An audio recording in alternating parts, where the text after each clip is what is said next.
OBC के कार्याध्यक्ष अमित पांडे साहब, इनसे कहूंगा कि अपने दो अल्फाज कहें।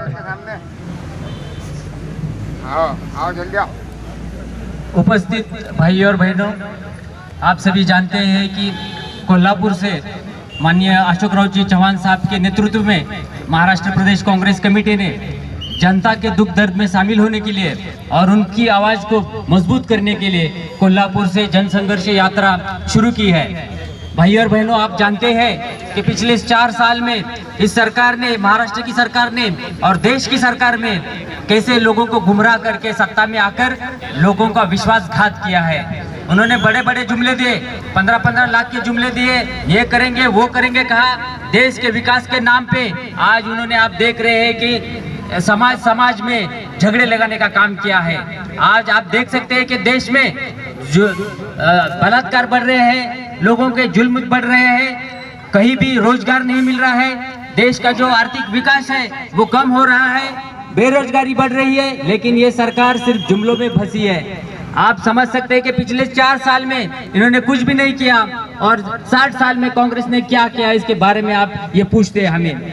क्या इन्होंने उत्तर प्रदेश में इतने साल में सरकार थी इनकी, इन्होंने इतने साल क्या किया?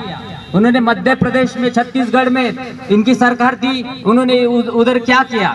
इन 2 राज्यों से भी ज्यादा अगर विकास हुआ है, हमने विकास दर देखा तो हमारे महाराष्ट्र राज्य में हुआ है। जब भी चुनाव आते हैं तो इनको राम की याद आ जाती है। 4 साल उन्होंने क्या किया?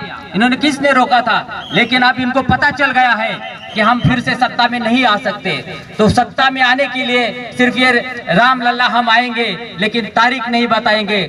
हम भाई और बहनों, हमें समझ में आना चाहिए कि सिर्फ कांग्रेस ही एक ऐसी पार्टी है जो सबको साथ में लेके चलती है। धर्म हो, जाति हो, ये कांग्रेस पार्टी की वजह से ही हमें संविधान मिला है। कांग्रेस पार्टी की वजह से ही इस देश में सेक्युलरिज्म है।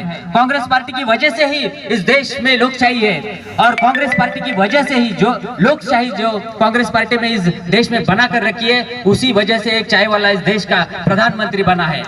भाई और बहनों, हमें इस आने वाले चुनाव में एक बात ध्यान में रखनी है कि हमारे बीच में दरार लाने की कोशिश की जा सकती है, वोट में बंटवारा करने की कोशिश की जा सकती है, लेकिन हमें एक बात समझ लेनी चाहिए कि आने वाला चुनाव 2019 का हमारे लिए और देश के लिए बहुत ही जरूरी है। हमें कांग्रेस पार्टी को ही कैसे सत्ता में ला सकते हैं, इसके बारे में हमें सोचना है। अगर इस देश की लोकशाही हमें रखनी है, अगर इस देश में भाईचारा हमें रखना है, अगर इस देश का हमें रोजगार चाहिए, अगर इस देश को हमें आगे लेके जाना चाहिए, तो हमें इस बार कांग्रेस पार्टी को ही सत्ता में लाना चाहिए। मैं इस जनसंघर्ष यात्रा की औचित्य से आपको एक बात बताना चाहता हूं कि कांग्रेस पार्टी ने ही 2014 में मुस्लिम समाज को आरक्षण दिया था।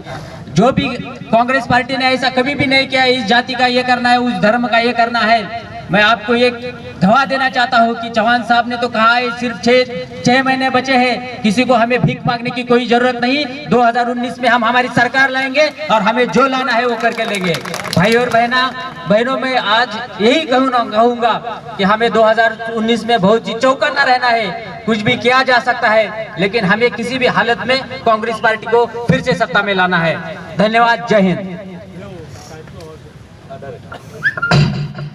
है अमन की पहचान मेरा देश का झंडा, लहराए आसमान पर भारत का तिरंगा। मेरा अजीज दोस्तों, मैं ओझा जी को एक बात बताना जा रहा हूं। जब से हिंदुस्तान आजाद हुआ, बालापुर मतदार संघ में पातुर शहर ने हमेशा कांग्रेस को, चाहे लोकसभा हो, चाहे विधानसभा हो, चाहे नगर पालिका हो, सबसे ज्यादा नंबर 1 पर पातुर शहर रहा है। और मैं ओझा जी को एक बात बताना चाह रहा हूं, जो इस मिशन में बहुत संघर्ष कर रहे हैं, और मैं पातुर के तमाम कांग्रेस, राहुल जी के चाहने वाले, सोनिया जी के चाहने वाले, क्योंकि हमने 3 गांधी जी मिले, इंदिरा जी का बलिदान हुआ, राजीव जी का बलिदान हुआ, और हमारी राष्ट्रीय माता इंदिरा जी का बलिदान हुआ। उसके बाद सोनिया जी ने अपने लखते जिगर को, राहुल जी को इस देश के लिए समर्पित कर दिया। और मोदी कितने मिले? नीरव मोदी, ये मोदी, और एक चोर मोदी जो ऑलरेडी अंबानी के गोद में जाके बैठा है। अगर हमें देश को बचाना है संविधान को बचाना है, इस देश की एकता को कायम रखना है, तो आने वाला कल हमें आपस के झगड़ों को खत्म करना होगा। अखलाक मोहब्बत से नगर पालिका हो, चाहे ग्राम पंचायत हो, चाहे कोई भी सदस्य हो, एक जान बन के हमें राहुल जी के मजबूत करना होगा और आने वाले कल में अशोक राज चौहान जी को हमें सीएम बनाना होगा। मैं इतने कहते हुए ओझा जी, किशन ओझा जी से कहूंगा कि